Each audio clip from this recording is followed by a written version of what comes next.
Sveiki visi, prisijungę prie trečiosios Lietuvos kardiologų draugijos organizuojamos tinklalaidės. Šį kartą skirsime ją širdies nepakankamumui ir žvelgsime į širdies nepakankamumą šiek tiek kitokią kryptimi, dėl to, kad žvelgsime į ją iš tų pacientų prizmės, kurie serga dviem ligom, tai yra širdies nepakankamumu ir cukriniu diabetu. O tinklalaidė skirta yra šiuolaikiniai širdies nepakankamumo diagnostikai ir šiuolaikiniai gydymo strategijai. Na, kodėl pasirinkta ta tema, tai išties gegužė yra širdies nepakankamumo mėnuo ir pirmoji savaitė visuomet tai yra skelbiama Europoje kaip širdies nepakankamumo savaitė su visais renginiais, kurie aišku pasiekė Lietuvą. Tik prieš porą savaičių grįžom iš Lisabonos, širdies nepakankamo kongreso, irgi turbūt nenuostabu, kodėl jis visuomet organizuojamas gegužės mėnesį, taigi tikrai parsivežėm naujų žinių ir tokio naujo ūpo gero, kaip geriausiai galim diagnozuoti ir gydyti tą širdies nepakankamumą, tai stengsimės visom tom naujienom šiandien su jumis ir pasidalinti.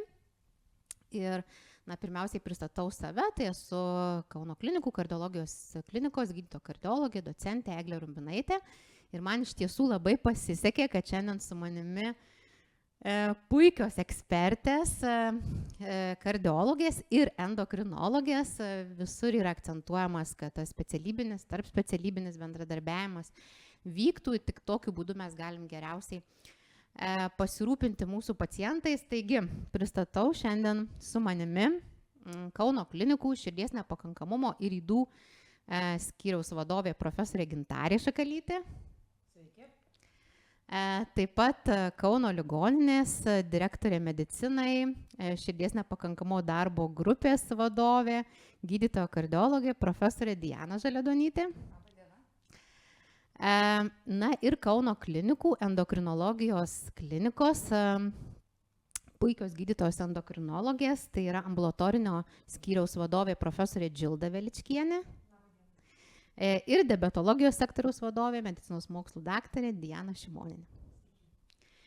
Kadangi aš visas dalyves pažįstu asmeniškai, tai kreipsiuosi vardais, tikiuosi nesupyksite. Ir iš tikrųjų, kodėl mes šitą tinklalaidę skiriam tom dviem patologijom, tai viena vertus Europos kardiologų draugijos vykdytas registras parodė, kad tarp ambulatorinių širdies nepakankamo pacientų daugiau kaip trečdalis serga cukriniu diabetu, o tarp tų, kurie jau stacionarizuojami dėl širdies nepakankamumo, daugiau kaip pusė yra tokių, kurie serga cukriniu diabetu. Tai išties tie mūsų pacientai yra bendri ir tas mūsų bendradarbiavimas ir tas bendras požiūris, tas bendras supratimas į tuos pacientus išties yra labai svarbus. Kita vertus, iš kitos pusės žvelgiant, jeigu tu sergi cukriniu diabetu, iki 4 kartų išauga tavo tikimybė susirgti širdies nepakankamumu, tada dažniausiai suserga jaunesni, tada dažniausiai ta eiga yra sudėtingesnė ir išties tos patologijos jos tikrai eina kartu. Ir pradėti noriu nuo diagnostikos punkto.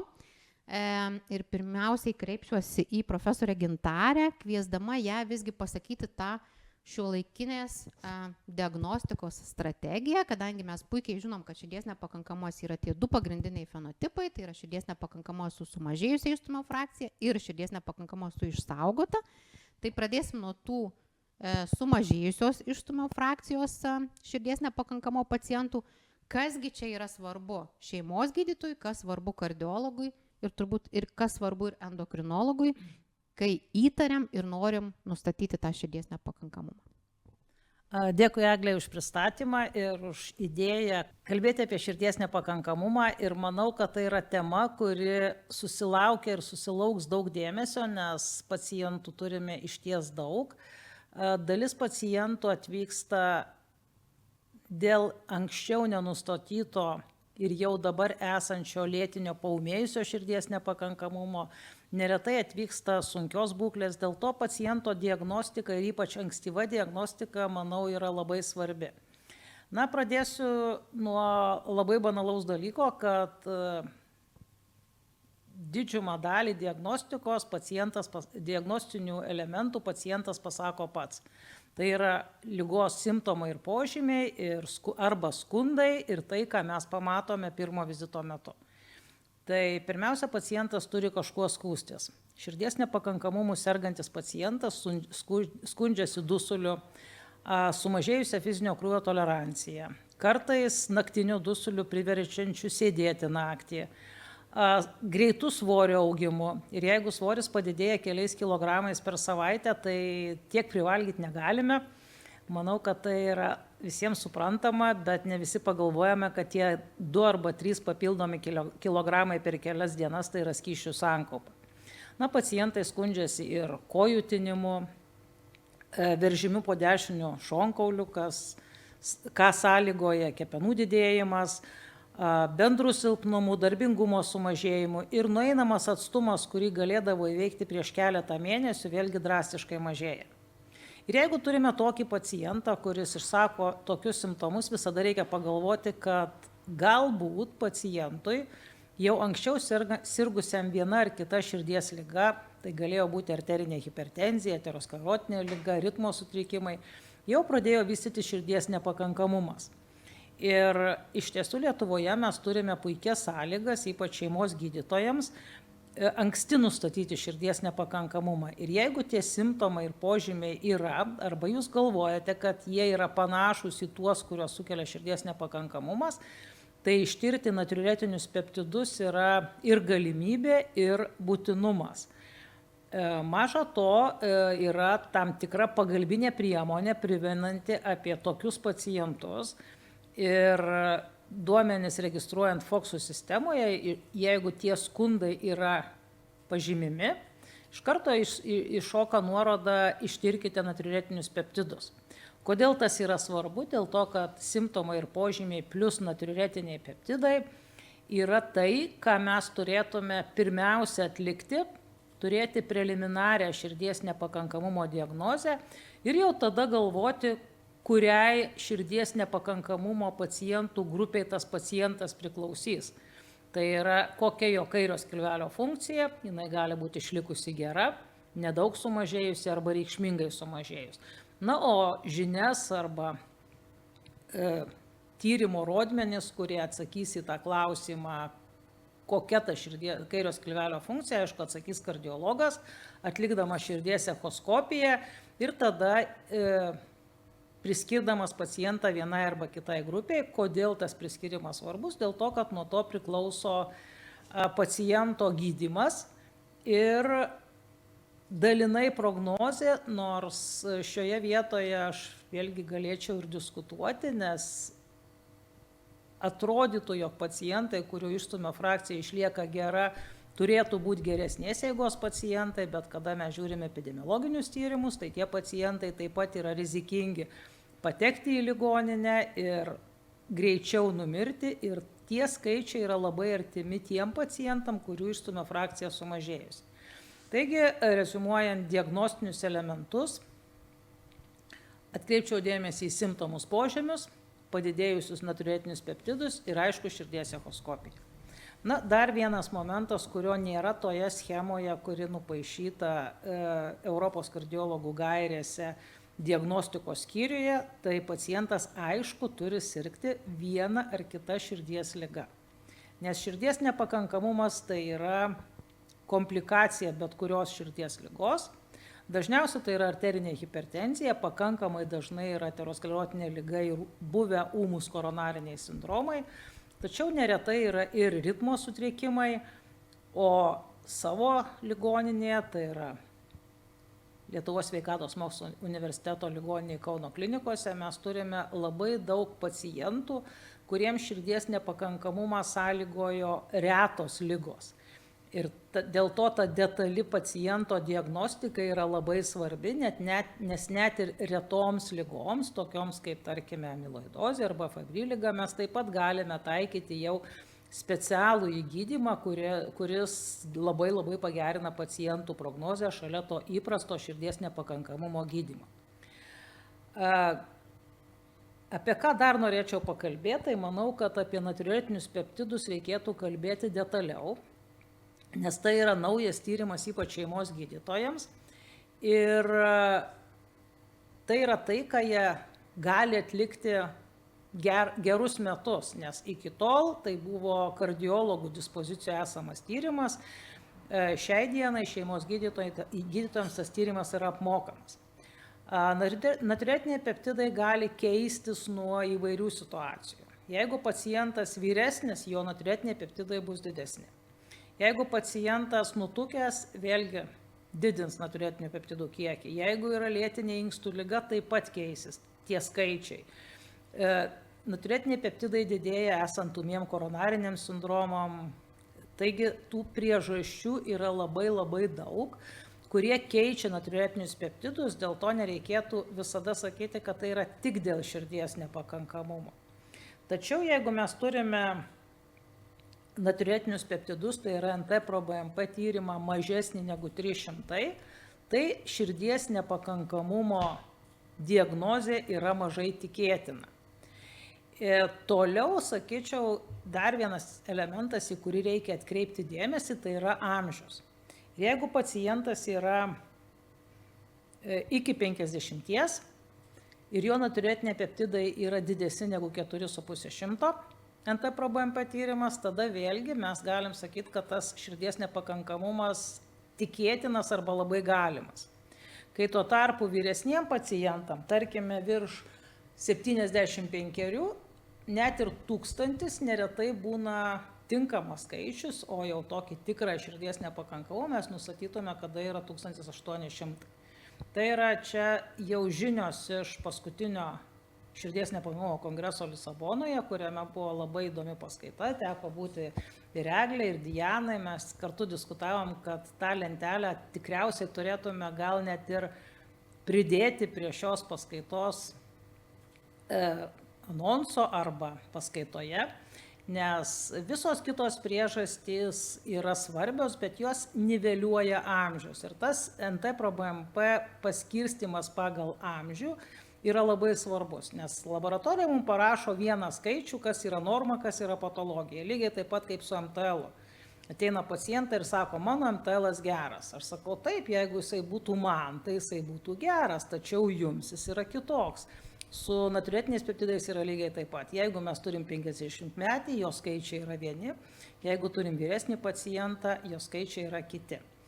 Tai tiek norėjau pasakyti tos pagrindinius principus apie širdies nepakankamumo diagnostiką. Jeigu dar Eglė kiltų kokių idėjų, galim padiskutuoti. Tai ačiū labai. Aš gal tik vieną tokią mintį, kad pasirodo 1995 metai buvo pirmieji metai, kai natriuretiniai peptidai pradėti naudoti širdies nepakankamumui, bet tuomet jie naudoti paneigti širdies nepakankamumui. Tai reiškia, vienintelė jų vertė buvo ne diagnostika, bet paneigimas. Ir dabar jau tai, kad mes jau juos naudojam nebe tik tai paneigimui, bet tai yra labai ir svarbus vienas iš kertinių diagnostikos kriterijų, tai rodo, kaip visgi tas mokslas žengia į priekį ir kuo daugiau tų žinių mes turime. Ir aišku, kad tas sutarimo dokumentas apie natriuretinius peptidus, kuris buvo dar 2023 metais publikuotas Europos kardiologų draugijos, ten visos eilės Europos širdies nepakankamo ekspertų, bet aš pati jį pamačiau tik tai parsisinčiau po kongreso. Tai iš tikrųjų kviečiam ir mūsų klausytojus tą dokumentą atsiversti.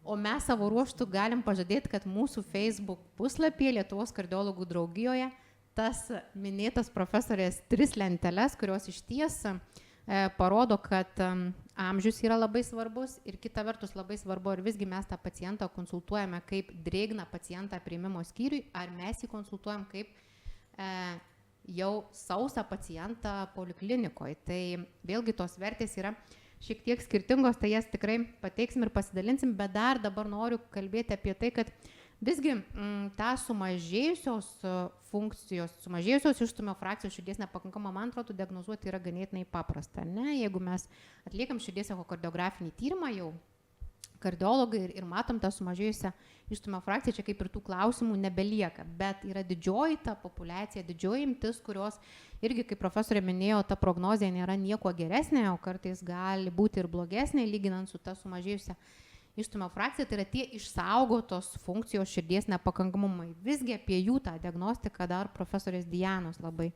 norėčiau komentaro.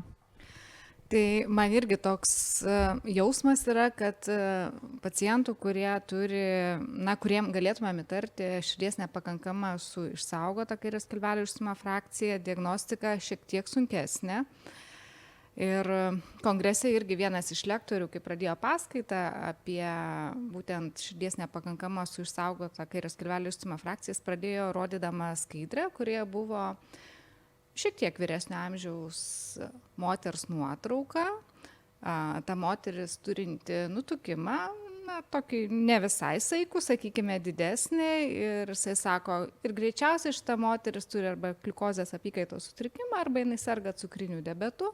Tai čia jums yra klasiškas vaizdas apie pacientą, kuris serga širdies nepakankamu su išsaugota kairės skilvelio išstūmimo frakcija. Tai gal čia tokiais bendrais bruožais, kokie dažniausiai pacientai būna, bet specialiai vieną irgi iš kongreso noriu pacituoti tokią irgi skaidrę, kur aš pati nustebau, mes kažkaip dažniausiai irgi visą laiką kalbam, kad tai yra tie pacientai, kurie turi kažkokią tai ligą širdies, ar ne, sakykime gerai, cukrinis diabetas, jau viršsvoris, arterinė hipertenzija, ritmo sutrikimas, sakykime, kuris yra ilgalaikis, tai jau dažniausiai yra tie keli kertiniai dalykai, kur tikrai, jeigu jie yra, mes galim kalbėti apie šitą širdies nepakankamumą. Bet kongrese, ką kalbėjo, tai tų priežasčių, aš nežinau, gal ten 30 jų buvo prirašyta ir kurios mane priežastis nustebino, kur ten gal, nežinau, niekad ir nepagalvoju, pavyzdžiui, kaip kacheksija ar sarkopenijos tam tikras laipsnis irgi yra nemažas rizikos veiksnys sirgti širdies nepakankamumu su išsaugota kairės skilvelio išstūmimo frakcija. Aišku, gretutinės ligos kaip obstrukcinė plaučių liga, kad ir pirminė plaučių hipertenzija, geležies deficitas, miego apnėja, tai irgi yra tos gretutinės ligos, kurios irgi sudaro pagrindą vystyti širdies nepakankamumui su išsaugota kairės skilvelio išstūmimo frakcija. Tai į tą tikrai irgi reikėtų atkreipti dėmesį, į tas gretutinės ligas, kurias turi pacientas. Kaip ir Gintarė minėjo, kad labai svarbu išsiaiškinti anamnezę, kokios ligos yra, kas iš tikrųjų yra. Ir aišku, truputėlį diagnostika yra kitokia, nes atlikę širdies echoskopijos tyrimą mes matysim normalią kairės skilvelio išstūmimo frakciją arba labai arti normalios. Tai čia tikrai didelis vaidmuo tenka natriuretiniams peptidams. Ir svarbiausia yra kairės skilvelio prisipildymą rodantis požymį. Tai gali būti tiek echokardiografija, tai gali būti tiek natriurezinių peptidų kiekio pokyčiai. Tai svarbu atkreipti dėmesį į kairės skilvelio diastolinę disfunkciją, ir jinai yra ar ne, kokie kairio prieširdžio tūrio indekso dydžiai, šitie yra svarbus dalykai. Ir aišku, natriureziniai peptidai gali būti vienas iš tų markerių, kurie irgi rodo, ar yra ar nėra širdies nepakankamumas. Ir į šitus tokius smulkius dalykus mes tikrai turime atkreipti dėmesį ir nesakyti, kad, prašom daugiau judėti, numesti svorio, ir gal dar pas endokrinologą nueikit ir nėra jums čia to širdies nepakankamumo. Tai tas, man atrodo, labai svarbu. Ir ką dar norėjau papildyti apie natriurezinius peptidus, tikrai kongrese dar ką sakė, kaip ir Eglė užsiminė, kad pradžia atmesti širdies nepakankamumą, o šiai dienai jau kalba, kad natriureziniai peptidai turbūt bus tie, kur vos ne kasdien tirsimės, nes kalba yra apie tos namie, kur gali pasidaryti iš kraujo tyrimo natriurezinį peptidų tyrimą, kad galėtų monitoruoti savo gydymą, kiek jis efektyvus, o gal jau blogėja simptomai, tai čia irgi labai svarbi niša, kuri ateis, ir čia svarbu turbūt ir mums kaip kardiologam, ir jeigu yra gretutinės ligos, tai tiek technologijos eina į priekį kartu su medikamentiniu gydymu, ir tą priežiūrą paciento vis daugiau skiriama dėmesio, kad jinai būtų tinkama ir aišku, savalaikė diagnostika būtent pablogėjimo, tai tas labai labai svarbu. Aš dar norėčiau galbūt Dianą papildyti, jinai užsiminė apie loplą arba lėtinę plaučių ligą. Tai iš tiesų ir širdies nepakankamumu sergantis pacientai, ir loplų sergantis pacientai dūsta. Ir dalis pacientų, ten berods iki 15-20% sergančių obstrukcinė plaučių liga, taip pat gali turėti širdies nepakankamumą su išlikusia gera išstūmimo frakcija. Tai šitoj vietoj natriuretiniai peptidai tikrai yra nepamainomi, ir čia mes galbūt labai apie juos daug kalbame, bet iš tiesų kalbame pagrįstai dėl to, kad tai yra vienas iš svarbiausių diagnostinių kriterijų. Tai manau, kad čia galbūt pirma žinutė būtų tai, kad tirkime tai, kas yra padaroma paprastai, kas yra nebrangu ir duoda labai daug informacijos. Ir tikrai prieinama ir nereikia laukti eilės pas kardiologą, kol bus atlikta širdies echoskopija. Vien turėdami simptomus ir požymius ir natriuretinius peptidus mes jau galime galvoti ir apie gydymo inicijavimą pacientui. Taip, labai puikūs komentarai ir iš tikrųjų dar irgi vienas toks žinutė iš kongreso, ten buvo apie tai, koks yra laikas nuo simptomų širdies nepakankamo iki diagnozės širdies nepakankamo. Nežinau, ar galite įsivaizduoti, ar galite patikėti, bet ten buvo parodyta virš 900 dienų. Tai vat vėlgi, turbūt, kai galvom apie tuos dūstančius pacientus, apie tuos, kurie serga obstrukciniam plaučių lygom, bet kurie iš obstrukcinių plaučių lygų arba dūsta dėl to, kad ten yra plaučių fibrozė, dėl vėlgi kažkokios ligos, kadangi tie širdies nepakankamumo simptomai ir požymiai, sutikime, jie tikrai dažnai yra labai nespecifiniai. Ne? Nu, ir ką reiškia tas didesnis nuovargis, ne? Ką reiškia prastesnė fizinio krūvio tolerancija. Nu, tai juk tai yra taip dažnai, arba kad ir tas pats dusulys, jeigu žmogus yra nutukęs, ne, nu, mes sakom, iš tos inercijos dažnai gal klinikinės, nu, jūs dūstate dėl to, kad jūs turite didesnį tą kūno svorį, bet iš tikrųjų tas toks gilesnis tas požiūris, kurį leidžia atlikti paprastas tyrimas natriuretinių peptidų, jisai duoda labai daug tos informacijos, ar mes galim turėti tam pacientui tą širdies nepakankamumą, ar visai negalim jo svarstyti. Ir gal dar vieną tą akcentą turim pasakyti, kad jeigu mes diagnozuojam širdies nepakankamumą su išsaugota išstumio frakcija, tai natriuretinių peptidų padidėjimas yra būtinas. Tai yra negalime jo diagnozuoti, jeigu to padidėjimo nėra. Ir čia tinka mūsų bendriems tiems visiems pacientams, dėl to, kad 2023 metai yra naujos gairės cukrinio diabeto ir širdies ir kraujagyslių ligų, ir ten irgi tas algoritmas, kaip diagnozuoti širdies nepakankamą, jeigu pacientas serga cukriniu diabetu, jisai visiškai toks pat, kaip ir bet kuriam populiacijos pacientui. Tai yra galioja visos tos taisyklės, apie kurias mes čia kalbame. Ir dabar galvoju, kreipsiuosi jau į endokrinologės, va vėlgi galvodami apie tai, kad tas laikas nuo simptomų iki diagnozės yra kartais labai ilgas, ir dar žvelgdami iš tos perspektyvos, kad visgi daug didesnis šansas turėti širdies nepakankamumą, kai tu sergi cukriniu diabetu, iki 4 kartų. Tai kaip iš jūsų pusės suprasti, kada čia tas pacientas jau tirtinas tąją širdies nepakankamumo linkme ir kokie jūsų būtų pastebėjimai? Tai nežinau, gal profesorė Džilda?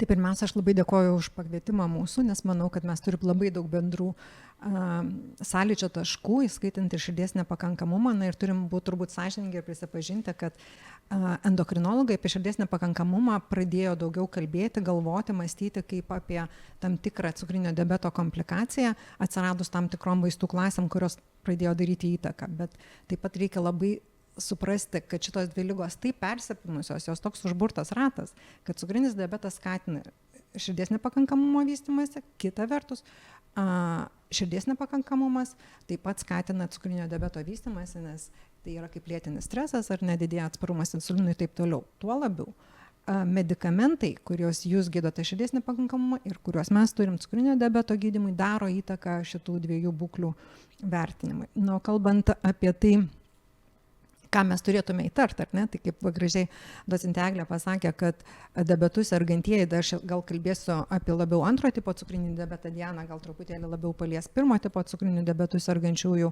klausimą. Tai statistika sako tokia, tai 2-4 kartus dažniau negu bendroje populiacijoje, bet aš truputėlį pasižiūrėjau, kada tie tyrimai buvo daryti, tai reikia atsiminti, kad didesnė dauguma jų kalba apie tą širdies nepakankamumą su sumažėjusia išstumio frakcija. Ir dabar, kai tas fokusas, dėmesys labiau krypsta į su išlikusią širdies nepakankamumą, tai labai tikėtina, ir žinant tuos patogenezinius mechanizmus, kai vystosi, kad tikriausiai bent jau apie antro tipo cukrinių diabetų sergančiuosius turbūt mes turėtume galvoti apie visus, kad visiems jiems yra tam tikra rizika širdies nepakankamumo. Ir man labai patiko jūsų naujoje klasifikacijoje yra kategorija A. Ten yra rizikos veiksniai, ten nereikia morfologinių pokyčių, ten nereikia netgi natrio uretinio peptido pakeitimo, ar ne? Tai mes turbūt visus savo pacientus galėtume priskirti A kategorijai ir kas dar taip pat tyrimai rodo, kad netgi prie diabeto atveju širdies nepakankamumo rizika yra jau žymiai padidėjusi. Tai aš manau, kad atėjus iki tos cukrinio diabeto diagnozės momento vienokio ar kitokio ligmens, tas širdies nepakankamumas jau yra pradėjęs vystytis. Jo, ir tai yra turbūt labai svarbu suprasti, kad kai mes žvelgiam į tą pacientą, kad mes jį žvelgtume ne tik kaip į tą, kuris serga tą vieną tokią patologiją, kuri reikalauja viso gyvenimo gydymo, bet jį kaip žymiai labiau kompleksinį pacientą, kuris daug daugiau tų grandžių turi, į kurias mes jau šiai dienai jau galim veikti, kas yra turbūt labai svarbu. Tai dabar kreipčiausi į Dianą. Sveiki dar kartą. Tai iš tikrųjų mūsų pacientai, didžioji dauguma iš tikrųjų pacientų ateinančių pas kardiologus yra antro tipo diabetų sergančiųjų, tačiau yra nemaža dalis ir tikrai sunkiai sergančių ir pirmo tipo diabetų sergančiųjų. Tai reikia šitų pacientų irgi neužmiršti, dėl to, kad dėl priešlaikinės aterosklerozės, dėl insulino atsparumo esančio mechanizmo, paprastai jau nuo ligos susirgimo pradžios, po 10 metų jau vystosi tie pradiniai aterosklerotiniai pakitimai tiems sergantiesiems pacientam. Tai nepaisant to, kad jie jauno amžiaus, iš tikrųjų, jeigu jie susirga paauglystėje, vaikystėje, tai net jau jauno amžiaus žmogus, jau jis turi tuos aterosklerotinius tos pakitimus. Ir iš tikrųjų tas kritinis amžius, kuomet mes jau turime labai aiškius morfologinius susirgimus, tai yra ir miokardo infarktą, ir širdies nepakankamumą, tai pagal atliktus tyrimus yra 25 metai nuo diabeto susirgimo pradžios. Tai pavyzdžiui, jeigu pacientas yra 15 metų, jam yra diagnozuotas jau diabetas pirmo tipo, tai apie 40 metų jis yra ypatingai didelėje rizikoje jau turėti tuos pakitimus. Tai iš tikrųjų dėja tokio specifinio gydymo šiam pacientam be insulino terapijos mes neturime, todėl belieka tik tai labai atidus ir aktyvus visų rizikos veiksnių, kaip arterinio kraujospūdžio, kaip lipidų kontrolės stebėjimas jau po 10 metų nuo ligos pradžios, siekiant sumažinti tą tikimybę, jog pacientas atvyks jau su miokardo pažeida, jau su išreikšta širdies nepakankamumo diagnoze. Tai tiesiog noriu akcentuoti, kad tie pacientai, kur sergantieji pirmo tipo diabetu, jie nuo pat ligos pradžios, ypatingai po 10 metų nuo diagnozės pradžios, turėtų būti labai aktyviai sekami, kad dėl tikslinio cholesterolio kiekio ir dėl tikslinio arterinio kraujospūdžio. Nes kito gydymo mes dėja, kaip sergantiesiems antro tipo diabetu, jiems kol kas šiandien dienai negalime pasiūlyti. Tai ačiū labai. Aišku, turbūt tas vėl akcentas ankstyva diagnostika, ne? Kuo anksčiau nustatysim, tuo anksčiau galėsim pradėti gydyti ir kad gal dar vieną tokią mintį ir norėčiau jūsų pastebėjimų, kaip, sakykime, aišku, viskas aišku, kad po tuo, kad širdies nepakankamumas yra skėtis, ar ne, tai yra sindromas, kažkokia priežastis jam atsirasti būtinai yra. Ir dažniausios tai tos profesorės minėtos dvi pagrindinės, arterinė hipertenzija ir išeminė širdies liga, bet vis tiek visur kalbama dar apie tą tiesioginį ir netiesioginį hiperglikemijos poveikį miokardui. Aš labai norėčiau dar irgi jūsų komentaro, kiek tas veiksnys irgi prisideda prie tų mūsų tradicinių jau, sakykime, veiksnių. Aš manau, kad labai labai svarbu šitas klausimas, nes ta žinutė, manau, ir medikų visuomenė yra labai aiškiai suformuoluota, kad kai yra tradiciniai rizikos veiksniai, hipertenzija, dislipidemija, ar ne, tai jie paskatina ir aterosklerozės vystymas, išeminės širdies ligos ir iš to išplaukiantį širdies nepakankamumą. Bet cukrinio diabeto atveju mes turim kitą mechanizmą, kur yra tiesioginis, ta vadinama diabetinė kardiomiopatija, ar ne, kuri vystosi net nesant šitų rizikos veiksnių. Papildomas mechanizmas, kuris pablogina miokardo būklę. Ir čia labai svarbus prisideda keli dalykai. Vienas dalykas tai yra hiperinsulinemija. Jeigu kalbam apie antro tipo cukriniu diabetu sergančiuosius, mes turim dvi tokias būklės, kurios abi toksiškai veikia, netoksiškai neigiamai gali turėti įtakos miokardui. Tai ir hiperinsulinemija, per daug insulino, ir iš kitos pusės mes turime atsparumą insulinui, kas nulemia lėtinį uždegimą. Ir trečias dalykas, jeigu tik prisideda bloga diabeto kontrolė ir mes turime tos vadinamus galutinius glikozilinimo produktus, tai jie vėlgi prisideda prie toksinio poveikio miokardui ir mes žinom, kad ir skatina fibrozės vystymas ir sutrinka relaksacija. Ir kas dar taip pat, manau, kad nemažą reikšmę vaidina dauguma mūsų pacientų sergančių antro tipo cukriniu diabetu turi antsvorį arba yra nutukę, ar ne? Ir tas riebalų visceralinių atsidėjimas tiek epikarde ir kitur taip pat palaiko ir skatina lėtinio uždegimo vystymąsi. Ir čia pirmoju smuiku, kaip aš minėjau, groja atsparumas insulinui, kas mes negalim pasverti, kurie čia yra svarbesni, bet šitie du veiksniai, tiesioginio poveikio ir netiesioginio poveikio, manau, padaro tą rezultatą, kad diabetu sergantieji šitą problemą turi kelis kart dažniau negu nesergantieji. Ir tyrimai rodo, kad lyginant širdies nepakankamumus sergančiuosius, kurie serga ir diabetu ir neserga, tai jiems tie paūmėjimai ar hospitalizacijos yra žymiai dažnesnės, išeitis blogesnės, didesnis mirtingumas ir kiti kardiovaskuliniai įvykiai. Gal dar Diana kažką papildysi? Aš tai galiu papildyti ir lygiai taip pat atsparumas insulinui irgi ir sergantiesiems pirmo tipo diabetu irgi yra tas pagrindinis turbūt smuiko dalis, kuri vis tai priveda prie širdies nepakankamumo vystymosi. Aš tai gal galiu dar truputėlį tik tai pridėti, kas man irgi buvo ir kongrese naujo, tai nebūtinai susiję cukriniu diabetu, bet tinka apskritai pacientų sergančių širdies nepakankamumu, ką sakė ir profesorė, kad apie epikardinius riebalus, tai dabar irgi yra tokia naujas požiūris apie riebalinį sluoksnį, kuris dedasi tiesiogiai ant endokardo. Anksčiau tų diskusijų daug apie tai nebuvo, nes kažkaip visi įsivaizduojam, kad tik epikardiniai tie riebalai ir iš to išeina irgi naujos teorijos, kad tai yra tiesiogiai žalojantis lipocitų poveikis į endokardą ir aišku, prouždegiminių visų faktorių skatinimas, kas ko gero tiek aterosklerozę skatina, tiek apskritai ir, sakykime, cukrinio diabeto patogenezė įsiterpia. Tai tokio naujo požiūrio ir apie naujų mediatorių atsiradimą, tai irgi yra labai svarbus dalykai, gal čia mokslininkam labai svarbu, kadangi vien mūsų auditorija ir mokslininkai, tai atkreipti dėmesį, kad yra tokių naujų niuansų ir juos irgi reikia turėti minty, galvojant apie širdies nepakankamumo, tolimesnį gydymo, sakykime, perspektyvas. Aš dar norėčiau papildyti, kad iš tiesų tas toks platus ir gilus šitos problemos vystymosi supratimas, jis gali labai, sakykime, tokius giluminius pakeisti požiūrius pačių medikų.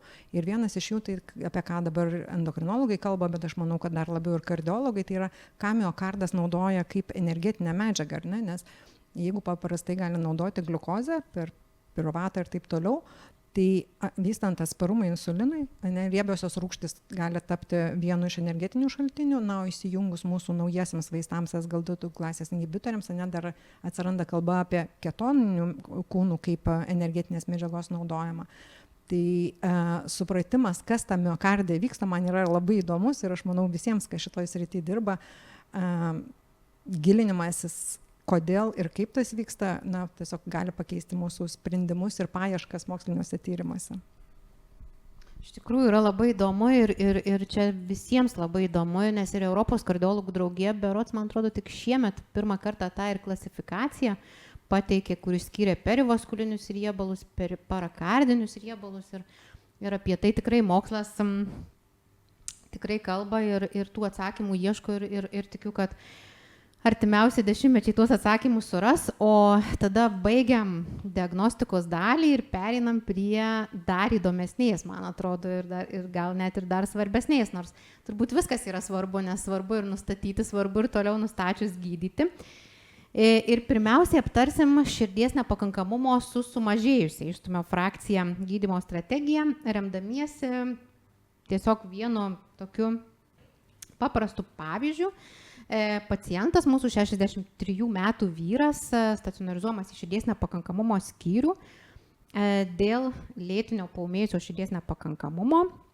Progresuoja dusulys jau šiuo metu iki dusulio ramybėje, yra išreikštos stazės požymiai rentgenografinėme tyrime. Žinoma, kad prieš 10 metų jis persirgo priekiniu ST segmento pakilimo miokardo infarktu, tuo metu atlikta priekinės šakos angioplastika ir stentavimas, tačiau jo liga yra dauginė ir prieš 3 metus jam atlikta aortos vainikinių jungčių suformavimo operacija. Šiuo metu, užbėgant jau įvykiams už akių, reikia pasakyti, kad atlikta ir šuntografija, šuntai veikia gerai ir papildomų intervencijų vainikinės arterijos ir šuntai nereikalauja. Na, o širdies echokardiografijos tyrimo metu yra nustatoma sumažėjusi ženkliai išstumio frakcija, vertinama kaip 25%. Reikšmingos vožtuvų pažaidos nėra, kurią galėtume ar svarstytume koreguoti. Dešinio skilvelio ilgosios ašies funkcija yra sumažėjusi tik saikiai. Na ir BNP ištirtas rodiklis yra 840. Dar gal būtų svarbu paminėti jo inkstų funkciją, tai glomerulų filtracija yra 45. Tai dabar kreipčiausi į profesorę Dianą ir prašyčiau jos nuomonės apie to paciento tiek medikamentinį, tiek nemedikamentinį, bendrai gydymą.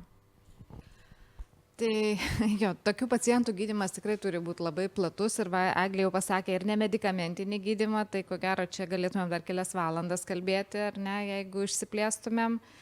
Aišku, labai svarbu, nežinau, gal pradėti nuo to, kad pacientas tikrai gertų vaistus, nes tai vienas iš tų esminių dalykų, dėl ko mes galim tikėtis gero atsako, jeigu skiriam medikamentinį gydymą.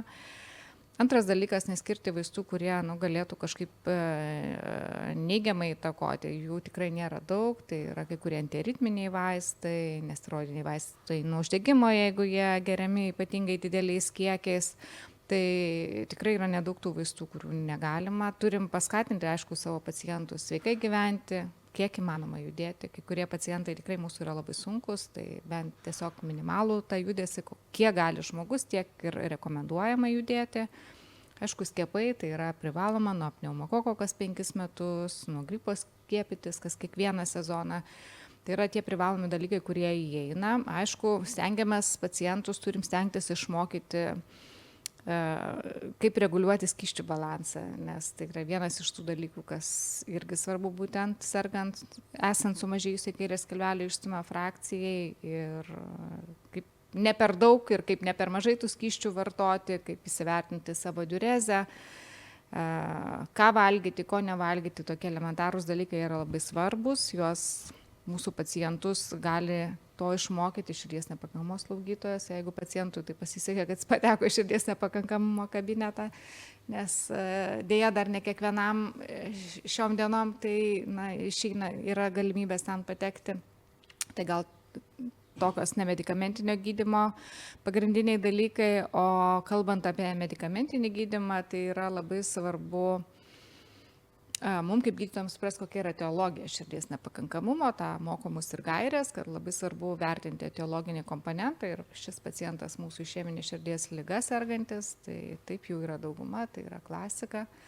Tai yra be galo svarbu pirmiausia ir išeminės širdies ligos gydymas peržiūrėti, ar jis yra tinkamas, ar pacientas pilnai revaskularizuotas, šiuo atveju tikrai taip pasirodo. Bet ar jisai vartoja antiagregantus, ar jisai vartoja vaistus mažinančius cholesterolio kiekį, nes šiai dienai turim ir astatinai, ir azetimibas, ir anklisiranas, kuris galėtų būti, jeigu pirmieji vaistai neveikia, tai labai sužiūrėti svarbu išeminės širdies ligos gydymo, aišku, paskui jau yra širdies nepakankamo gydymas. Šiai dienai jis yra tikrai kompleksinis, vaistų nemažai. Minimum 4 vaistų grupės vien tik tai širdies nepakankamumui gydyti ir sterpti įvairias patogenezinės grandis. Tai pirmiausia, renino aldosterono angiotenzino sistemą blokuojantis vaistai, AKP inhibitoriai arba RNI vaistai. Toliau beta-adrenoblokatoriai, toliau mineralų receptorių antagonistai ir SGLT2 inhibitoriai. Ir ko gero vienas svarbiausių momentų, kad taip visi vaistai yra reikalingi.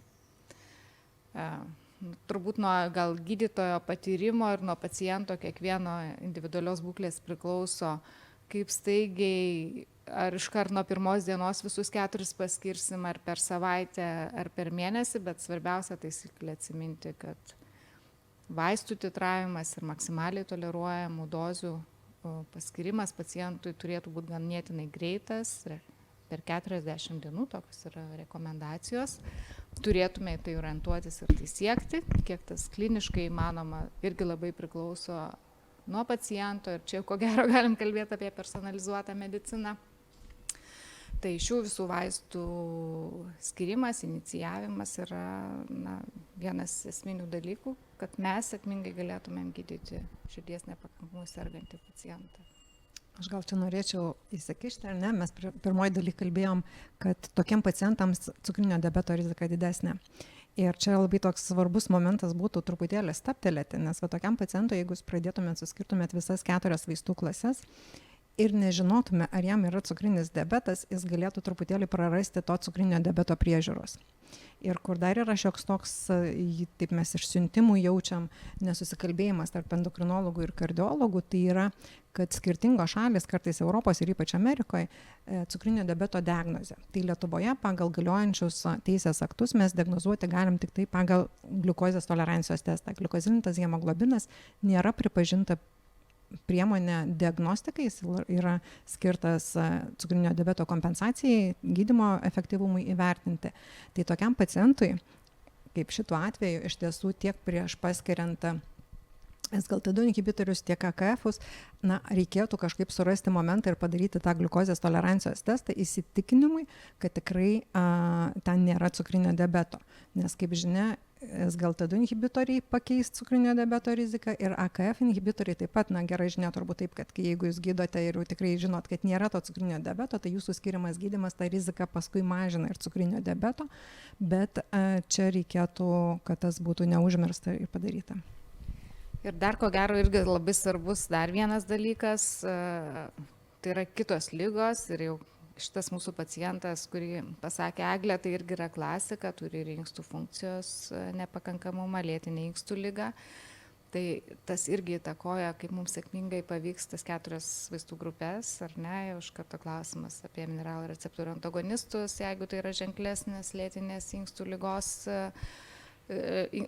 inkstų lygos kriterijai, tai yra tie dalykai, tokie niuansai, kur šalia tikrai turime sužiūrėti, kad mūsų gydymas padėtų, o ne gydytumėm komplikacijas arba tiesiog neduotų efekto. Tai ko gero, tas irgi svarbu atkreipti dėmesį.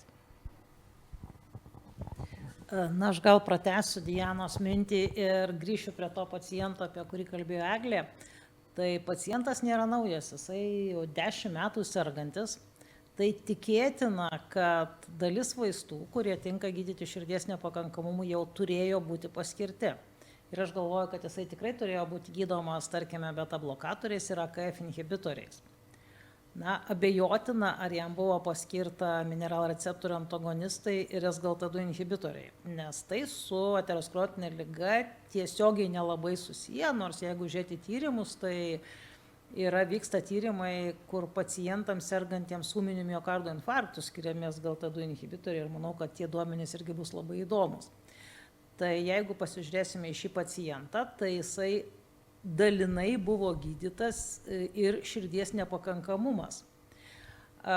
Kaip jisai buvo gydytas? Taip, kaip prieš 5-7 metus, kada mums sakė, kad reikia skirti neurohormonų blokatorius, tai yra AKF-us ir beta blokerius. Bet šiandien yra ne 2010 ar 2015, bet jau 24 metai ir mes turim naujus įrodymus, kurie sako, kad 4 vaistų klasės yra privalomos ir skirtinos. Bet tose 4 vaistų klasėse taip pat yra keletas niuansų. Ir jeigu pacientui buvo skiriami AKF inhibitoriai ir jisai atvyko dėl paūmėjusio širdies nepakankamumo, mes turėtume atsiminti, kad mes turime galimybę pagerinti renino sistemos blokadą, tai yra pakeisti į ARNI klasės vaistus, nes vėlgi klinikiniai tyrimai rodo jų didesnį efektyvumą perspėjant hospitalizacijas ir kardiovaskulinės mirtį, lyginant su AKF inhibitoriais. Tik tai vienas niuansas, kad turėtų būti laikas, kur negaunami AKF inhibitoriai ir dar nepaskirtas ARNI, tai yra 36 valandų vadinamas išvalymo arba vaisto išsiskyrimo periodas. Na ir dozuotė priklausomai nuo to, ar buvo minimali AKF dozė, tada pradedam nuo minimalios ARNI klasės vaistų dozės, mažiausios 2 kartus dienoje. Jeigu buvo vidutinė arba didelė, vėlgi dozė galėtų būti ARNI klasės vaistų vidutinė. Kitas klausimas, kuris manau, kad gydytojai visada kyla, ką daryti su betadrenoblokatoriais. Nes pacientas juos vartojo, dabar jisai atvyksta dėl širdies nepakankamumo paūmėjimo. Tai čia yra, manyčiau, kad 2 momentai. Gal tokiam lengvesniam pacientui ir dozė galėtų būti paliekama ta pati, didinant kilpinių diuretikų dozę ir siekiant gausesnės diurezės. Tačiau jeigu mes turime pacientą, kuris gavo maksimalę betablokatorių dozę, yra galimybė trumpam grįžti atgal ir sumažinti betablokatorių dozę, jokių būdų staiga nenutraukiant, nes tas rikošetas vadinamas betablokatoriams yra pakankamai išreikštas ir mes turėsime dar papildomą tachikardiją pacientui, ko mums visiškai nereikia. Tai dėl betablokatorių tęsimas arba pamąstymas dėl dozės trumpalaikio sumažinimo, ateity galvojant titravimą iki maksimalios toleruojamos klinikiniuose tyrimuose pagrįstos dozės. Kitas momentas, kurį jau Diana užsiminė, tai yra vidutiniškai sutrikusi inkstų funkcija ir diuretikai. Aišku, kilpiniai diuretikai turėtų veikti. Tai čia jau yra dozės klausimas ir skirimas galbūt ne kartą, o 2 kartus paroje, galbūt intraveninė vaisto forma ir pagalvojimas apie diuretiko derinius. Netgi vieno kilpinio keitimas kitu kartais duoda papildomą naudą, vertinant volemijos korekciją. Ir jeigu mes turėtume inkstų funkciją truputėlį geresnę, tai yra tol, kol veikia tie azidiniai diuretikai, nes ta riba yra 40 glomerulų filtracijos greitis, tada derinys su tie azidiniu diuretiku vėlgi būtų pagrįstas ir logiškas. Na, dėl mineralreceptorių antagonistų vėlgi yra ta riba, kada mes ir norime skirti, ir galbūt bijome skirti. Tai antras elementas būtų kalio kiekis ir ko mes vengtume, tai hiperkalemijos, nes ją skatina ir buvę AKF-ai ir mūsų naujai paskirti ARNI klasės vaistai, ir betadrenoblokatoriai, ir aišku, mineralreceptorių antagonistai. Tačiau šioje vietoje manyčiau, kad noras paskirti mineralreceptorių antagonistą yra pakankamai išreikštas ir galbūt ta tokia pradinė dozė 12,5 arba 25 mg, ypač tai, jeigu yra stacionare ir mes galime monitoriuoti inkstų rodiklius ir kalio kiekį, irgi būtų galimas paskirimas. Tai čia jau yra širdies nepakankamumų sergančių pacientų gydymo įdomumas, tai yra vaisto dozuotės didelės variacijos, siekis paskirti 4 klases vaistų, pradedant nuo optimaliausios kombinacijos ir siekiant paskirti visas 4 klases, nes vėlgi dauguma ekspertų sako, kad geriau 4 vaistų klasės net ir minimaliomis dozėmis, jeigu mes jų negalime didinti, negu 2 arba 3 maksimaliomis dozėmis arba maksimaliomis toleruojamomis. Tai tas pirmasis žingsnis, tai yra 4 vaistų klasės ir dar vienas momentas, kurį jau paminėjo Diana, tačiau akcentuočiau, tai yra vaistų vartojamumas. Ir vėlgi dauguma užsienio autorių sako, kad pacientas labiau vartos vaistus tada, kada jam yra blogai. O jam yra blogai tada, kada jis patenka į stacionarą. Ir jeigu mes stacionare paskirsim visas 4 vaistų klases, yra labai tikėtina, kad jis tą gydymą ir tęs.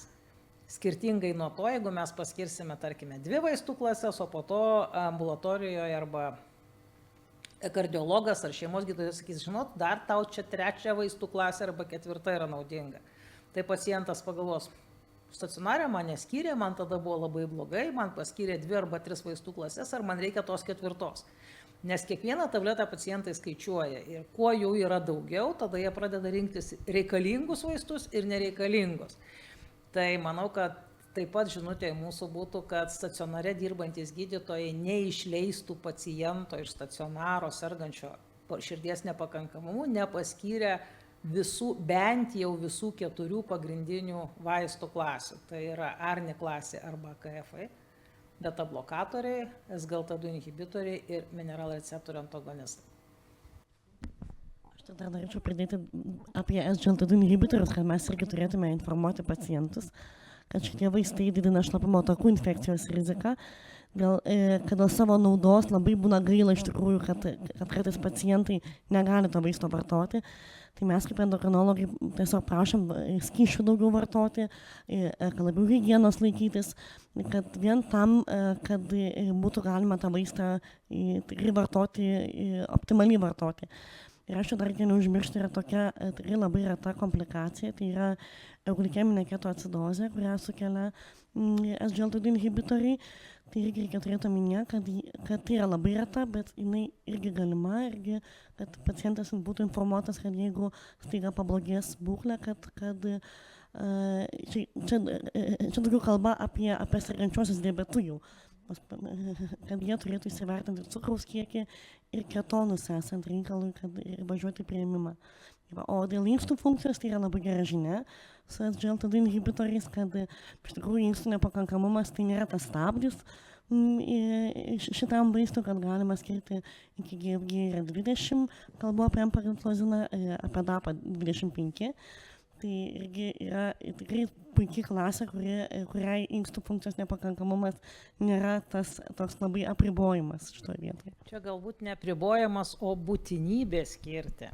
Nes manau, kad nefrologų tai yra taip pat tampa vaistas, kuris yra ir nefrologų. Čia užuojauta endokrinologams, atėmė SGLT2 inhibitoriai pirmiausia kardiologai, dabar atiminėja nefrologai, bet manau, kad viskas yra tam, kad pacientui būtų geriau ir tai, kad mes turime tokią bendrą diskusiją šiandien, manau, tai ir rodo, kad tie pacientai yra mūsų visų ir kuo mes daugiau toj daugiadalykiniai komandoje diskutuosim, tuo geriau bus pacientui. Taip. Tai tikrai čia labai geras tas pastebėjimas, kad šita vaistų klasė lėtina lėtinės inkstų ligos progresavimą, tai mes vienu šūviu šaunam čia daug tų zuikių.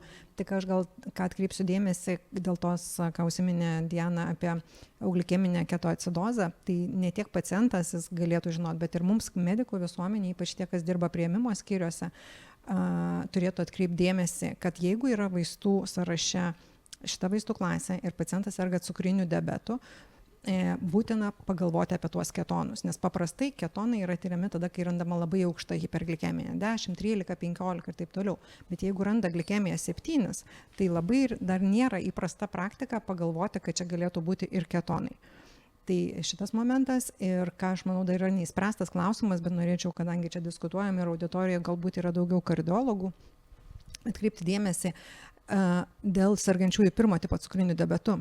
Šitie žmonės, kardiologai turėtų atkreipti dėmesį į tą cukrinio diabeto tipą, nes mūsų sergantieji 1 tipo cukriniu diabetu kažkaip yra klaidingai suprantam, kad jie yra jauni, liesi žmonės. Ne.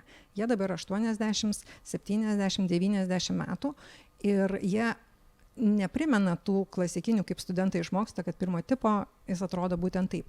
Ir labai retai, ir jie yra gydomi insulinu. Jie gali atrodyti lygiai taip pat, kaip sergantis 2 tipo cukriniu diabetu. Bet ką sako tyrimai ir ką sako vaisto aprašai, kad SGLT2 klasės inhibitoriai sergantiems 1 tipo cukriniu diabetu, dėl to, kad jie visai neturi gliukagono, dėl to, kad jie kitaip jau yra pažeista kasa, šita vaistų klasė negali būti skiriama. Tai čia yra neįspręstas klausimas, ką daryti, kai yra indikacija dėl širdies nepakankamumo, juos paskirti, nes jiems ketoacidozės rizika yra žymiai didesnė negu sergantiems 2 tipo cukriniu diabetu. Tai čia tas budrumas ir tam žinių, tam tikras žinojimas yra be galo svarbus visom specialybėm. Ir gal dar, jeigu galima, jeigu Eglė leis, nes man atrodo irgi labai svarbu, nes grįžtant prie mūsų paciento, kuris tikrai turi krūvą tų ligų ir neaišku, kaip tuos vaistus mažom dozėm tai visus kaip ir paskirsim, o ką daryti toliau.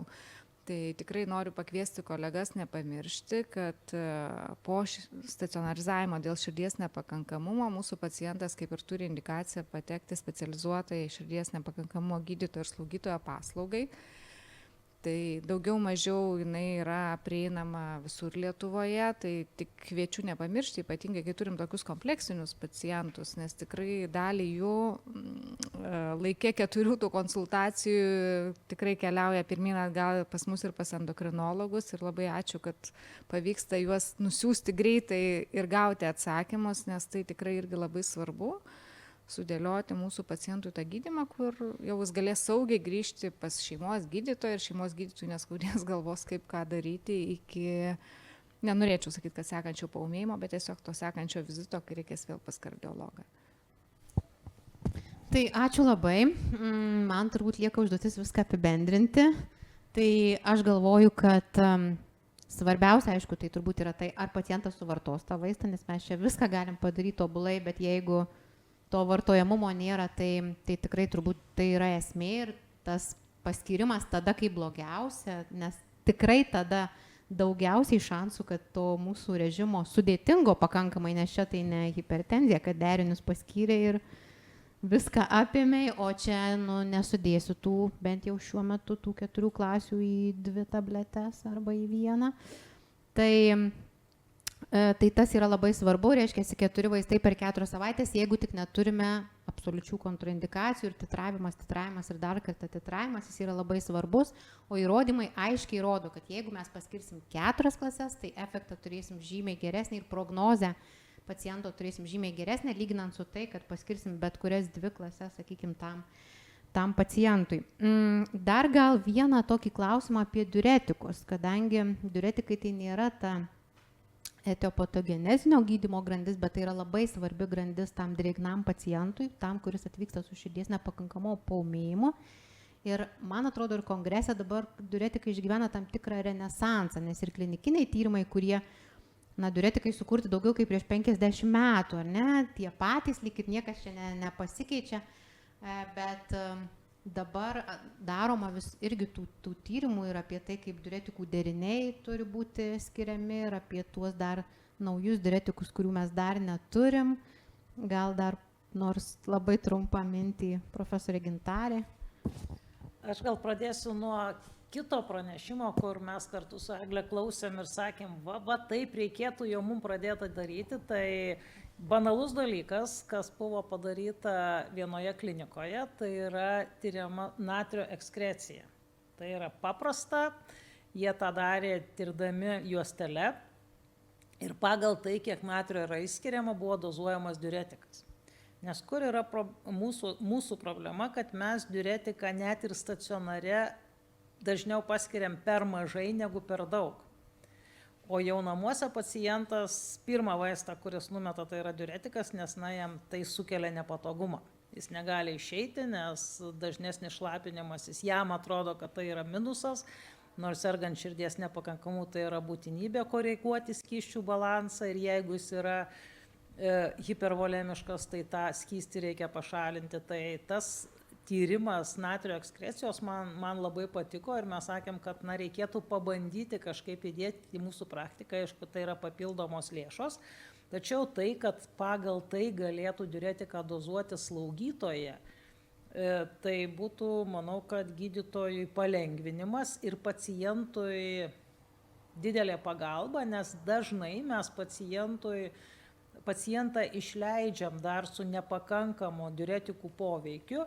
Ir toks pacientas vėlgi greičiau atvyksta atgal į ligoninę. Tai yra pakartotina hospitalizacija, mane net truputėlį tie skaičiai nustebino, bet tai yra įvairių ligoninių duomenys, kad apie 1/3 pacientų po stacionarizavimo dėl širdies nepakankamo paūmėjimo grįžta į ligoninę per 30 dienų net 1/3. Įvairius centrai turi skirtingus skaičius, bet jeigu taip susumavus ir išvedus vidurkį, tai apie 30%. Tai yra labai daug ir manau, kad viena iš priežasčių yra tai, kad diuretikus mes paskiriam nepakankamai. O tai, ką minėjo Eglė dėl diuretikų derinių, tai grįžę iš kongreso mes irgi skyriuje diskutavom apie naujienas. Tai Ta daro mūsų gydytojai ir iš anksčiau, skiria diuretikų derinius, bet tai daugiau yra išimtis arba toks, iš nevilties paskirimas, kada tos diurezės niekaip neišgauni. O realiai tai galėtų tapti kasdienybę, nes skirtingų diuretikų deriniai, veikiantys skirtingas nefrono dalis, turi papildomą naudą didinant diurezę, tai yra pasiekiant tokią diurezę, kurios mes norėtume gydyti širdies nepakankamumą. Tai ačiū labai, gal irgi tik taip paprastas tas akcentas, kad prie tų kilpinių mes turim nepamiršti pridėti hidrochlortiazido ar indapamido, žodžiu, tiazidinių diuretikų ir kilpinių diuretikų derinio turim nepamiršti, jį skirti kiek tai įmanoma trumpai. Aišku, bendrai diuretikai yra skiriami tol, kol yra stazė, nors vėlgi čia galėtume turbūt dar kelias valandas kalbėti apie tai, kaip pasiekti tą sausą pacientą, kad gal ne visada pasiekiam sausą prieš išleisdami ir dėl to mes turim tą greitą sugrįžimą. Ir dar gal vienu sakiniu reikia vis tiek pasakyti, kad kai pacientas patenka su tuo paūmėjimu, tai mes turim ne tik tai medikamentinį gydymą optimizuoti jau, kiek tai galim, nors aišku, tą turim daryti ir ne tik tada, kai pacientas patenka su paūmėjimu, bet bendrai, kai jį konsultuojam, bet ir nepamiršti to, kad mes turim dar visą eilę nemedikamentinio gydymo galimybių, kad čia ir širdį resinchronizuojantis gydymas, kad čia ir defibriliatoriai įsijungia, kad čia ir chirurgija kartais, o intervencijos, tarkim, jeigu tai yra vožtuvinis širdies nepakankamumas, tai, ir galų gale, jeigu jau širdies nepakankamumas yra pažengęs, tai turime irgi laiku nukreipti toms specifinio pažengusio širdies nepakankamo gydymo metodikoms. Ir dar ta mintis yra, irgi mes turim visiškai naują dokumentą Amerikos kardiologų draugijos, čia daug minčių, man atrodo, iš jo jau pasakėm, bet kalbant apie pirmo tipo cukrinį diabetą ir SGLT2, ten labai aiškiai kardiologams pasakyta, absoliuti kontraindikacija, taip ta prasme, kad skirti negalime.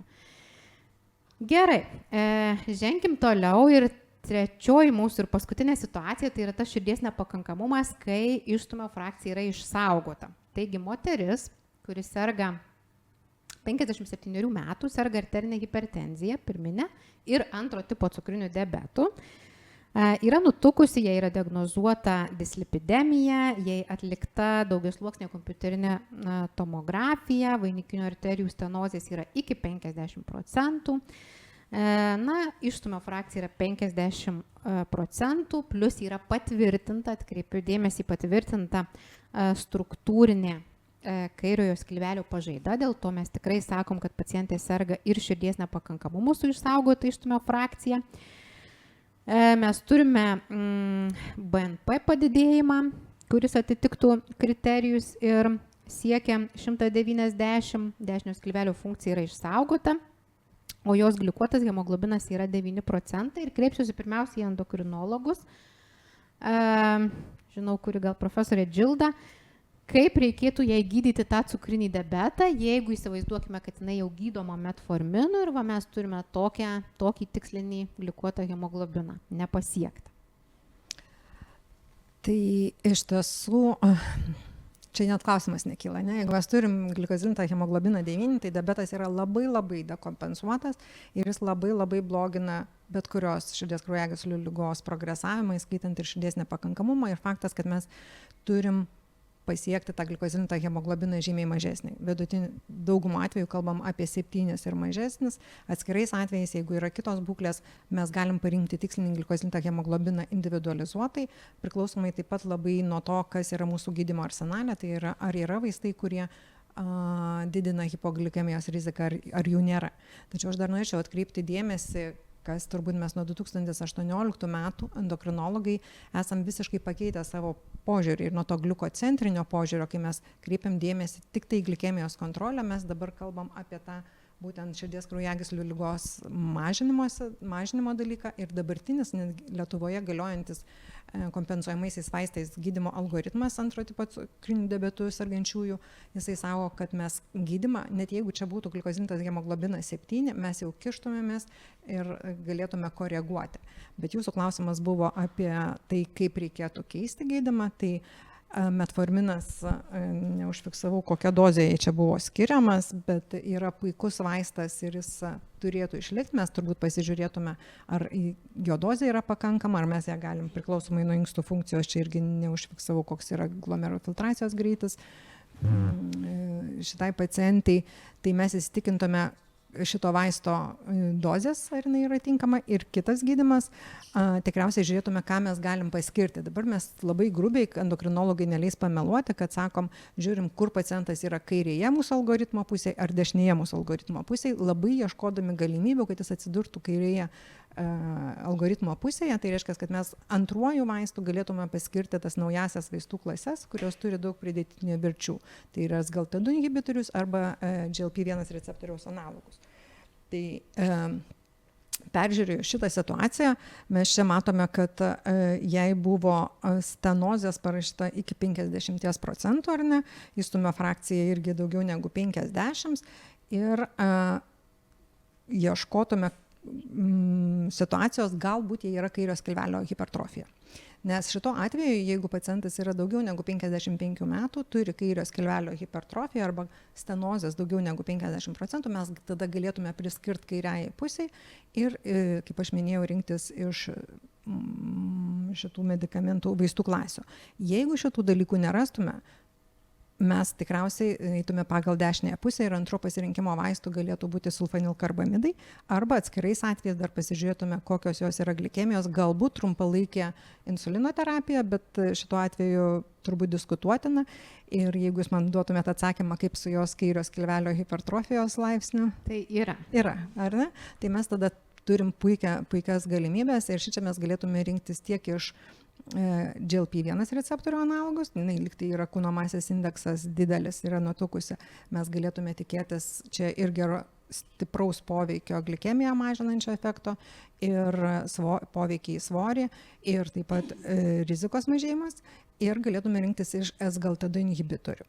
Tačiau SGLT2 inhibitoriai kaip antihipertenziniai vaistai yra žymiai silpnesni negu GLP-1 receptorių analogai, tai galbūt mes čia žiūrėtume, ką mums patogiau paskirti pirmą, kad paskui galėtume rinktis ir dar kitą vaistų klasę.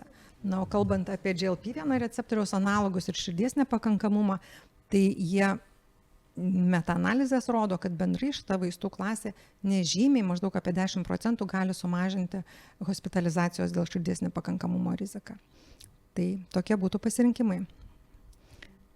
Bet tai labai svarbi žinia, man atrodo. Aš dar tik noriu papildyti, kad mūsų apraše, kad mes galime skirti pagal kairėje pusę, kai yra ta gerai išsaugota išmetimo frakcija, tik tai, kai yra parašyta kardiologo kairio skilvelio hipertrofija.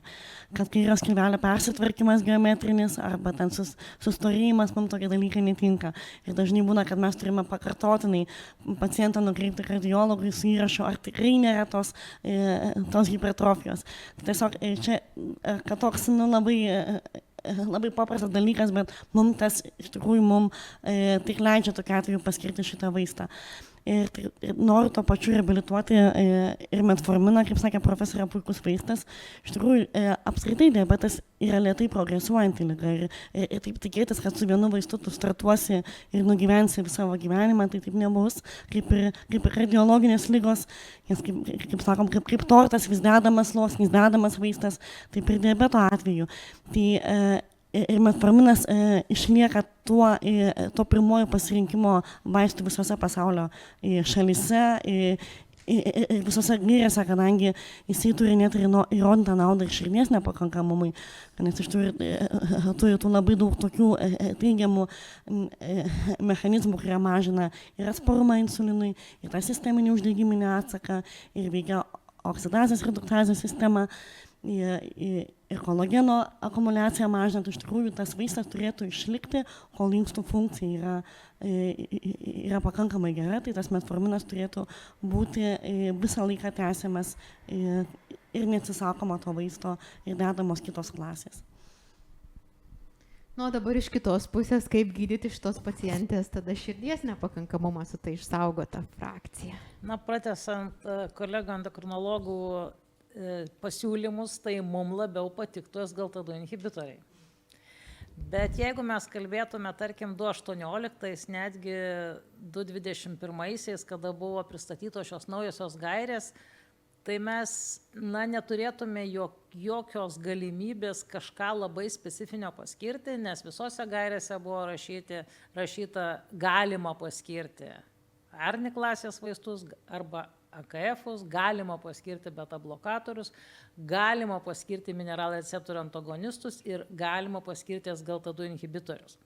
Tačiau lūžis įvyko 21 rudenį, kai buvo publikuoti pirmieji tyrimai gydant pacientus sergančius širdies nepakankamumu su išlikusia gera arba nedaug sumažėjusia išstumio frakcija, kur parodyta, jog reikšmingai sumažinamos hospitalizacijų dažnis ir kardiovaskulinė rizika, jeigu mes tokiem pacientam paskiriame būtent SGLT2 inhibitorius. Ir dėl to pernai metų Europos kardiologų kongrese tiesiog raudona linija buvo užbrėžta ir pasakyta, kad nepriklausomai kokios išstumio frakcijos yra širdies nepakankamumas, viena vaistų klasė yra būtina, tai yra SGLT2 inhibitoriai. Tai čia pirmas toks pastebėjimas šitos pacientės gydyme. Kitas pastebėjimas tai yra tai, nuo kurio mes tikriausiai turėjome pradėti kalbėti arba pratęsti Dianos įžangą į širdies nepakankamo gydymą, tai yra nemedikamentinės priemonės, paūmėjimų prevencija ir širdies nepakankamumą sukėlusios ligos gydymas. Tai šioje vietoje tikrai kalbėčiau apie idealią arterinės hipertenzijos kontrolę siekiant tikslų ir tas turėtų būti padaryta per 3 mėnesius, aterosklerotinės ligos gydymą siekiant MTL tikslų ir išlaikant tuos MTL tikslus. Tai tie 2 dalykai labai svarbus. Aišku, idealus diabeto gydymas, jeigu pacientė serga diabetu ir tos nemedikamentinės priemonės, kurios yra paprastos, bet labai sunkiai įgyvendinamos, nes jos turi keisti paciento gyvenseną ir reikalauja kasdienių paciento pastangų.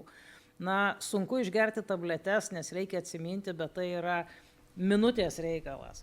O jeigu pacientui reikia keisti gyvenimą, sveikiau maitintis ir dar skirti laiko fiziniai aktyvumai, tai yra jau pusvalandžio arba valandos ir papildomų pastangų reikalaujantis dalykas, bet tai yra iš tiesų atsiperkantis, ypač tiem pacientam, kuriem yra širdies nepakankamumas su išlikusia gera išstumio frakcija ir lygiai taip pat visiems kitiems širdies nepakankamumui sergantiems pacientams, kuriems fizinio kraujo rekomendacijos yra pritaikomos pagal jų galimybės ir tam, kad nesukeltų ligos simptomų.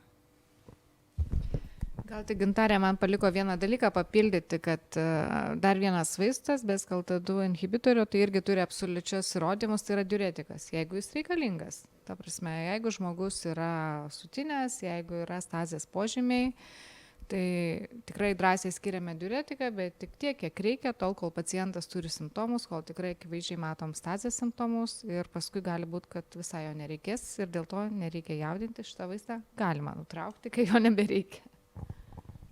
Tik papildyčiau, kad mes taip pat žinom tuos gerus tyrimų rezultatus ir labai norėtume kartais gydyti, bet dažnai šnekam apie tą gydymą, kuris yra kompensuojamas iš PSDF biudžeto. Bet jeigu kalbėtume apie gydymą taip, kaip reikėtų, taip, kaip rekomenduotume ir neprisirištume prie kompensacijos, tai žinoma, galėtų būti kombinacijos vaistų iš karto ir greičiau.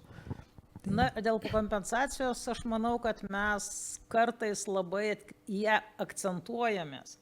Nes tarkime, tie patys SGLT2 inhibitoriai, aš tikslių kainų nežinau, bet kažkur tai apie 30-40 eurų mėnesiui. Ir jeigu mes kalbame apie papildomų sveiko gyvenimo metus ir gerą savijautą, tai labai liūdna, bet papildam žmonės išleidžia netiek.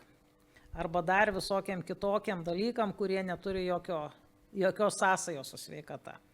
Tai manau, kad mūsų pareiga parekomenduoti pacientui geriausią galimą gydymą, pasakyti, kodėl mums tas gydymas atrodo jam tinkamas ir reikalingas, o paciento valia skirstyti savo biudžetą tiem prioritetam, kuriuos jisai tuo metu laiko svarbiausiais. Tai ačiū labai ir apibendrinant, gal irgi svarbu diagnozuoti tą išsaugotos funkcijos širdies nepakankamumą, nes gal ne visada atkreipiam dėmesį į tuos struktūros ir funkcijos pažaidos požymius, nes tik tada galime diagnozuoti, neužtenka, kad pacientas turi tą, tarkim, išstumio frakciją 50, bet būtinai turi būti ir struktūros, ir funkcijos pažeidimas. Tas labai svarbu endokrinologam pasirenkant geriausią galimą gydymą ir labai svarbu tie patys natriureziniai peptidai, nes šiuo atveju irgi jie privalo būti padidėję, kad mes galėtume tą diagnozę rašyti tikrai taip, kaip ją rekomenduoja Europos kardiologų draugija, o gydymas irgi reikia džiaugtis, kad jau bent kažką mes turim tam širdies nepakankamumui su išsaugota išstumio frakcija. Na ir baigiant tinklalaidę, prašysiu visų dalyvių po trumpą žinutę į namus. Tai gal pradedant nuo profesorės Dianos. Norėčiau palinkėti lengvesnių ligonių, bet žinau, kad taip nebus. Tai ko gero labiausiai tai linkiu, kad mes žiūrėtumėm savo pacientą kaip į visumą. Ne į vieną tą simptomą, sakykime, dėl kurio jis atėjo. Ir ne vieną tą ligą, kuri yra pagrindinė, bet tikrai kaip į visumą. Ir ką ir sako, ko gero visų specialybių gairės, ne tik kardiologijos, bet kurią sekciją nueisi, visur svarbiausia multidisciplininis požiūris. Pacientas turi būti centre visko, tik taip mes galėsime jam padėti nugyventi daug gerų, kokybiškų metų. Na, aš gal labiau konkrečiai pasakysiu, ką norėčiau, kad kiekvienas iš mūsų darytų ir kad mūsų pacientai tą žinotų. Tai pacientas turėtų žinoti savo BNP dydį ir mes turėtume tirti tiem pacientam, kurie turi simptomus ir požymius. Kartais pacientas žino savo MTL cholesterolį. Na, manyčiau, kad kartais klaidingai vertina normas, bet kaip ir su BNP, taip ir su MTL cholesteroliu, tas pacientas turi žinoti savo individualias normas, nes nuo to jau prasideda ir individualus gydymas. Na, o kalbant apie gydymą, 4 vaistų klasės, gydymo pradžioj, dozės titravimas ir gydymas nėra mėnesiais, savaitėmis, bet tai yra gydymas visą paciento likusį gyvenimą, nes ta liga niekur nedingsta. Deja, mūsų ligos, kardiovaskulinės ligos yra vienos iš tų ligų, kurias mes gydome visą gyvenimą, kaip ir arterinė hipertenzija, dislipidemija, aterosklerotinė liga, lygiai taip pat ir širdies nepakankamumą. Na ir pabaigai pačiai norėčiau palinkėti sėkmės gydant pacientus ir kad tie pacientai neatvyktų po mėnesio, na, o jeigu ir atvyks, tai atvyktų po metų ir kitų, kada mes galbūt turėsime dar naujų būdų ir galimybių gydyti širdies nepakankamumą.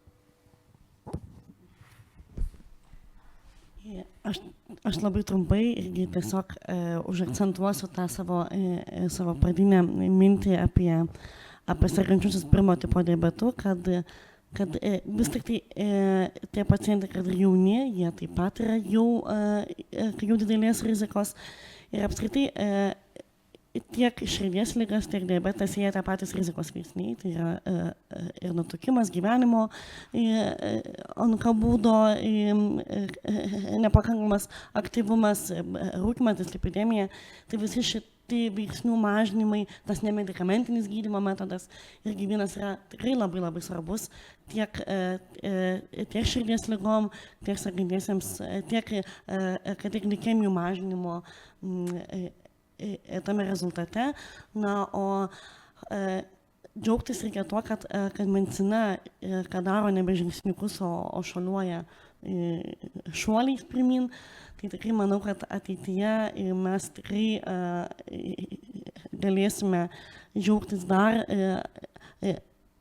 geresniais vaistais ir galbūt tiem pacientam iš vis nebereikės, tikiuosi, patekti į stacionarą sunkios būklės, galbūt bus tas jau efektyvus profilaktinis kažkoks gydymas, kur pacientai jau galėtų išvengti tų nepageidaujamų komplikacijų esant sunkioms lėtinėms ligoms. Tai aš turbūt pasikartosiu, kas jau buvo pasakyta, kad jeigu kardiologai turit pacientą sergantį širdies nepakankamumu ar aterosklerotinė širdies liga, pagalvokit, ar ten nėra cukrinio diabeto, atlikit gliukozės tolerancijos testą, įsitikinkite. Endokrinologai, jeigu turit pacientą sergantį cukriniu diabetu, pagalvokit, ar nėra tenais aterosklerotinės širdies ligos, kuri nėra diagnozuota, ar nėra širdies nepakankamumo, ar koreguojami jo visi rizikos veiksniai tiek medikamentiniam, tiek nemedikamentiniam priemonėm, nes tų rizikos veiksnių koregavimas abiejų šitų patologijų rizikas mažina. Tai glaudaus bendradarbiavimo mums ateityje. Ačiū labai, o aš dėkoju pirmiausiai mūsų tinklalaidės klausytojams, dėkoju tinklalaidės dalyviams. Tai buvo paskutinė Lietuvos kardiologų draugijos tinklalaidė šiais mokslo metais. Susitiksime dabar jau rugsėjį. Dėkoju, žinoma, Lietuvos kardiologų draugijai ir jos prezidentui profesoriui Tomui Lapinskui, dėkoju Kauno klinikoms, dėkoju Kauno ligoninėje, abiems universiteto ligoninėms, dėkoju Lietuvos sveikatos mokslų universitetui už tai, kad turime galimybę įrašyti tinklalaidas. Lauksime pasiūlymų kitų mokslo metų tinklalaidžių temoms ir ekspertams galbūt, kuriuos norėtumėte išgirsti. Ir sakau, iki susitikimo rugsėjį. Dėkui, kad klausėt.